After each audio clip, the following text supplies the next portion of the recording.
Now, we've recently witnessed a number of circumstances where the relationship between police and the community, particularly the Aboriginal community, has been the subject of considerable public and media concern and attention. The entire justice system faces a real challenge of meeting the needs and aspirations of First Nations and Métis communities. When the Minister of Justice released the report of the Stonechild Inquiry, he said that to be effective in Saskatchewan, a police service must have the confidence of its members, the confidence of the Aboriginal community, and the confidence of the community at large. We have been working with Aboriginal communities to achieve these goals, and in our view, a lot of progress has been made, both in terms of First Nations policing and improving the relationship between police and Aboriginal communities off reserve. But a lot more needs to be done. The Minister will be talking this evening about some of the provincial approaches to responding to the Commission on First Nations and Métis Peoples and Justice Reform. And I would just say that the Minister has previously stated that he accepts in principle the approach taken by the Commission. The recommendations are sound and sensible, and every time I read that report I just think what a tremendous contribution it has been and how important it is for us to be able to respond in a real and meaningful way. And I'd also say that in respect of the recommendations made by the Commission with respect to policing specifically, the Department supports those recommendations, as does, as I understand it, the policing community. Just a few of the recommendations include comprehensive steps to eliminate racism in policing, proactive recruitment of First Nations and Métis people into policing, evaluation of cultural awareness programs as they relate to the education that police experience, the involvement of local communities in the selection, posting, and orientation of RCMP members in their communities, emergency detox facilities in a number of communities, and the development of an independent police complaints mechanism, together with support for the FSIN Special Investigation Unit. We are in the process of developing detailed responses and are working actively with the FSIN, Métis Family and Community Justice Services, and the federal government on that effort. We've had, tremendous.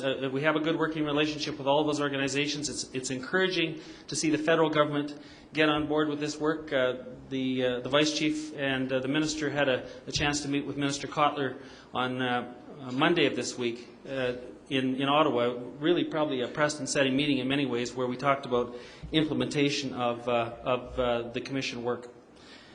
The government intends to table a detailed response following the budget in the spring. So that limits me somewhat in what I'm able to say today. A lot of that planning is still going on as we speak. But I'm going to talk a bit about some of the changes that have occurred up to this point. In 1993, the federal and provincial governments, in partnership with the RCMP and the FSIN, entered into a framework agreement for providing policing to First Nations in Saskatchewan. Rick's alluded to this in a national way. Since then, 30 First Nations community policing agreements have been established. That's 30 in Saskatchewan. I think Rick referred to 75 in Canada. And these agreements involve 45 First Nations communities covering 75% of the on-reserve population of the province. These are the RCMP agreements, the CTAs. This means that for the most part, the RCMP policing is provided directly to the community. RCMP members usually live and work in First Nations communities instead of coming from the nearest non-Aboriginal municipality. And RCMP members get to know the community members and should have a much better understanding of the cultural and social issues in that community. Now, one of the challenges facing the RCMP in communities is the change in personnel that occurs that can disrupt relationships. And the RCMP has tried to improve that situation, but progress still needs to be made. The establishment of the community policing agreement also involves the creation of a police management board and funds elders to work with the RCMP and the local community citizens. There have been some challenges with these agreements. There's nothing that's perfect in this world, but they represent an improvement in the way policing has been delivered in the past, a much more community-based approach with local police boards and elders working with the RCMP to set local priorities and improve the quality of policing services. The RCMP in this province has done a great deal to increase the number of RCMP members. There are about 150 Aboriginal members in the RCMP at the moment, many of whom are located in Aboriginal communities. That's in Saskatchewan. Recruitment and retention of Aboriginal officers is critically important for the RCMP and for any police force. In addition to the provision of policing service by the RCMP to First Nations, we have the possibility of First Nations having self-administered policing services. The File Hills Police Service serviced the 5 First Nations of the File Hills Agency. The File Hills Police Service was established under a developmental agreement which will see the service become a fully administered police service very shortly. This is a wonderful development for the File Hills community, and one of which the Department of Justice is very supportive. We certainly join Vice Chief Joseph, who has said in the past that in contemplating that there will be more opportunities for this type of development. It's critical that such a development be set up to succeed, however. You know, it's not a foregone conclusion that new police services easily succeed, and it's just so important that we lay the groundwork properly. A tremendous amount of effort has gone into the File Hills force by the File Hills community, the FSIN, and the federal and provincial governments. Once again, we need to make every effort to ensure that alternatives are available and that they are appropriate to the communities involved. One of the key reasons for the success we've had in Saskatchewan is due to the strength of partnerships, and the role of the FSIN has been critical. The FSIN is a key partner. The next step is to evaluate the First Nations policing program to ensure that it is meeting First Nations policing needs, and with a view to making improvements to the program to address some of the stumbling blocks. Another significant development in Aboriginal policing has been the Framework Agreement for Community Policing in Northern Communities, which is an overall agreement with 35 northern municipalities. The Framework Agreement involves 3 parties, Sask Justice, the RCMP, and the Saskatchewan Association of Northern Communities. This agreement has established new relationships with these partners. Through this agreement, community police boards have been created to involve members of the public in the setting of their own policing priorities. These communities are not First Nations, but are municipalities in northern Saskatchewan, where the population and leadership are largely Aboriginal. The approaches taken in different communities can vary considerably, as they each face different problems. Local governments, the police, and the public may take different paths in trying to cope with the challenge of making communities safer. This is clearly one of the great challenges of community policing. Community policing is a philosophy that focuses on both enforcement and prevention. It's based on the idea that police and public share responsibility for community safety. They are encouraged to resolve community problems through approaches other than charging in the courts. Research on community policing shows that the approach has had significant success in reducing crime and improving relationships between police and the public. The success of community policing depends on a change in attitude from both the police and the public. The police must be willing to accept a broader role that focuses on preventing crime and dealing with community issues, while the public must accept they share responsibility for maintaining peace and security.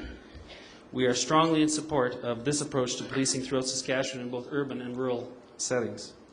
With the creation of community agreements, establishment of community police boards in the north, and the move to community policing, communities have the opportunity to have a meaningful input concerning policing services to Aboriginal people.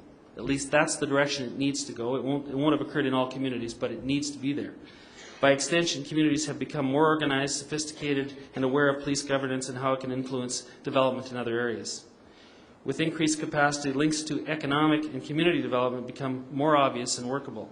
Restorative approaches are encouraged, relationships are enhanced, and most importantly, communities take responsibility for issues and solutions. Programs funded by the provincial and federal governments that provide court workers, community justice workers, and Aboriginal resource officers have augmented this community role. Now, we've all been witness to the very troubling circumstances surrounding the death of Neil Stonechild. This was an enormous tragedy for the family of Mr. Stonechild and raised very serious questions about the Saskatoon Police Service. 7 of the 8 recommendations of the Commission into matters relating to the death of Neil Stonechild specifically address policing. They're grouped a bit, and so I'm going to speak to 3 areas. The recruitment of Aboriginal and minority persons into policing, first of all. The Department is keen on finding additional resources to assist the RCMP and municipal forces in the recruitment of First Nations and Métis peoples, and is working towards that goal. In improving the relationship between police services and the Aboriginal community, the Minister has asked the Saskatoon Board of Police Commissioners and the Saskatoon Police Service to develop a plan in consultation with the Saskatoon Police Commission to respond to the findings and recommendations of the Stonechild Inquiry. The Minister expects to see that plan in the very near future. And thirdly, the need to establish a new process for investigating public complaints of police misconduct. The Department is working with the FSIN, Métis and Family Community Justice Services, the Complaints Investigator, the Saskatchewan Association of Chiefs of Police, and the RCMP and the Saskatchewan Federation of Police Officers in developing a new public complaints process. The ongoing role of the very successful FSIN Special Investigations Unit will be critical as that moves forward. Now, the Minister is going to talk about the first two of these in more detail this evening, and Bob Mitchell will be speaking about the progress that's being made on the complaints process, so I won't speak about that in more detail. But I can say to you that improving this public complaints process is just really a critical initiative on the part of the government, and we are very much dedicated to it. In closing, I want to emphasize that we are committed to working in partnership with First Nations and Métis individuals, communities, and organizations, as well as the federal government and police agencies to reduce crime and victimization in Aboriginal communities. We all have the responsibility and the obligation to ensure that all people of our province, victims, offenders, and communities are treated with respect and dignity by the justice system. The level of overrepresentation by Aboriginal people as victims, offenders in the justice system is completely unacceptable. But as we all know, the justice system, particularly police, cannot address this problem alone.